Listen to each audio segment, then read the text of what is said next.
Halo, Assalamualaikum warahmatullahi wabarakatuh. Terima kasih untuk yang sudah datang ke channel aku.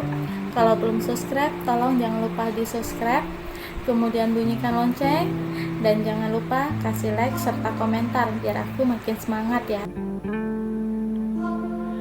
Johan berulang kali mengunjungi putri bungsunya bersama dengan istrinya. Johan begitu kesulitan ketika menghadapi istrinya yang mengalami depresi. Ia memakai jasa psikiater untuk membantu menenangkan pikiran istrinya. Dirinya juga meminta kepada perawat khusus untuk menjaga istrinya agar tidak melakukan tindakan yang berbahaya, mengingat pemikiran istrinya yang saat ini dalam kondisi yang labil. Johan merasa begitu pusing memikirkan permasalahan yang terjadi dengan keluarganya. Rasa sakit akan kehilangan putri pertamanya sungguh membuat dirinya tidak bisa menerima. Ia juga harus dihadapkan dengan permasalahan hukum yang melibatkan putri bungsunya. Selain permasalahan yang dihadapinya, ia harus tetap mengurus perusahaannya dan mengurus istrinya. Johan duduk di meja kerjanya dengan memijat pelipis keningnya ketika ia merasa begitu sangat pusing menghadapi permasalahan yang terjadi dengan keluarganya. "Permisi Pak Johan, Pak Lukman dan Ibu Sabrina ingin bertemu dengan Anda," ucap sekretaris pribadi Johan. "Suruh masuk," jawab Johan. Johan memandang papa dan juga mamanya yang masuk ke dalam ruangannya. Kedua orang tuanya duduk di depannya. "Kenapa tidak kasih tahu aku kalau mau datang ke sini?" kata Johan. "Kami tahu kamu pasti ada di kantor, jadi kami tidak perlu kasih tahu," jawab Lukman. Johan menganggukkan kepalanya.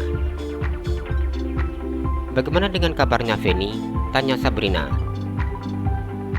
"Sampai sekarang Feni masih depresi," jawab Johan. "Bagaimana dengan Amera?" tanya Lukman. "Aku sudah memakai kuasa hukum yang menangani Amera. Aku berharap Amera dapat keringanan karena usianya di bawah 17 tahun. Johan memijat pelipis keningnya. "Apa yang terjadi dengan anakmu sungguh membuat papa malu," ucap Lukman. Johan diam menahan rasa emosinya. "Mama tidak ingin punya menantu yang pikirannya tidak sehat," ucap Sabrina. "Papa juga tidak mau punya cucu yang tidak benar seperti itu," ucap Lukman.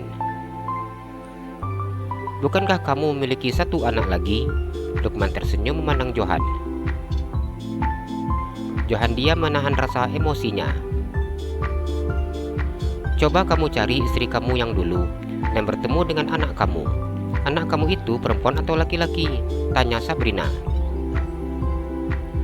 Johan tertawa lepas memandang kedua orang tuanya.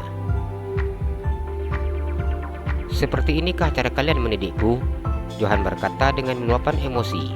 Johan tidak menyangka kalimat seperti ini diucapkan oleh kedua orang tuanya. "Apa maksud kamu?" tanya Lukman. Johan bertepuk tangan memandang kedua orang tuanya.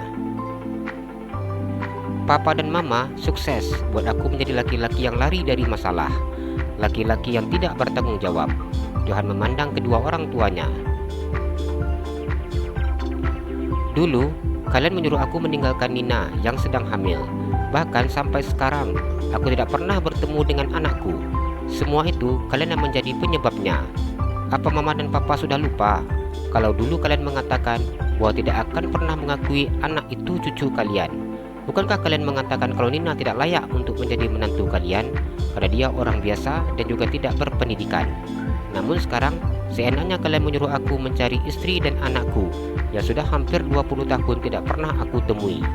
Dan aku ketahui keberadaannya dan merasakan sakit di ulu hatinya saat mengingat peristiwa tersebut. Peristiwa terjadi puluhan tahun, namun terasa segar diingatannya."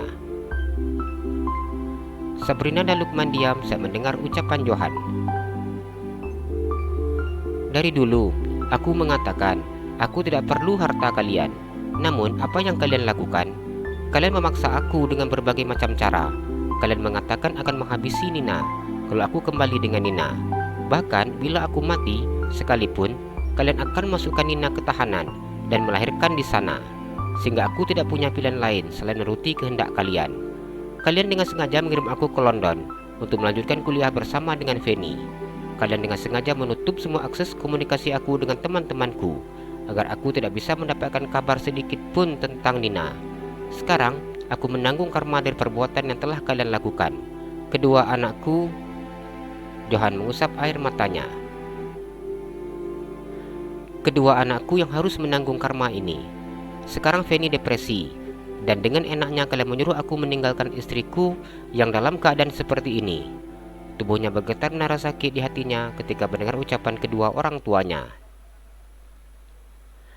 Kalian bahkan tidak memberikan sedikit pun kesempatan aku meninggalkan istriku secara layak. Kalian tidak memberikan kesempatan aku untuk melihat anakku saat lahir. Kalian juga tidak memberikan kesempatan untukku berpisah dengan Nina secara sah menurut hukum dan agama. Aku sudah tidak anak kecil lagi, Papa, Mama. Aku sudah tidak perlu menuruti kehendak kalian, karena kalian tahu seperti apa aku sekarang. Tanpa harta yang kalian miliki, aku sudah sangat kaya. Bahkan, harta yang aku miliki berlipat ganda daripada harta yang kalian punya. Kalian yang sudah tua, yang harusnya memikirkan diri kalian. Hanya akulah anak kalian satu-satunya. Bila kalian perlukan aku seperti ini, jangan salahkan aku bila aku tidak menghiraukan kalian nanti. Johan berkata dengan sangat tegas. Sabrina dan Lukman diam ketika mendengar ucapan putranya. Papa tidak ingin berita ini tersebar. Papa tidak ingin nama baik keluarga kita hilang. Lukman berdiri dari duduknya. Dirinya sudah tidak bisa lagi bersikeras kepada putranya. Kami pulang, ucap Sabrina beranjak dari duduknya. Johan hanya diam ketika melihat sikap kedua orang tuanya. Aku tidak mengerti mengapa karma ini harus menimpa anak dan istriku. Seharusnya karma ini kalian yang menanggungnya, John berkata ketika kedua orang tuanya sudah berdiri di depannya. Dasar anak tidak berperasaan, kamu doakan kami yang tidak baik, ucap Sabrina dengan sangat marah. Aku tidak mendoakan, Ma, Pa, hanya saja, mengapa harus anakku yang menanggungnya dan juga istriku? Cobaan ini terlalu berat untukku, namun aku tetap harus menjalaninya. Inilah skenario yang selalu kalian bilang sudah kalian buat untukku. Inilah hasil dari perbuatan kalian yang aku petik saat ini. Di saat aku sakit karena terlalu banyak minum hingga aku mengalami gagal ginjal, Fanny yang merawat aku, bahkan dialah yang berikan sebelah ginjalnya untuk aku. Namun, apa yang aku lakukan kepadanya di kondisi dia seperti ini? Aku tidak ingin mengulang kesalahan yang sama. Aku tidak ingin berbuat salah untuk yang kedua kalinya. Aku akan menikmati rasa sakit dan hidup seperti ini, karena aku tahu kalian yang sudah membawa aku ke dalam kehidupan yang seperti ini. Ini karma untukku. Sekarang Papa, Mama, hidup tenang dan nyaman. Aku yang menanggung semuanya. Yang kalian tahu hanyalah nama baik, harta, ejek Johan.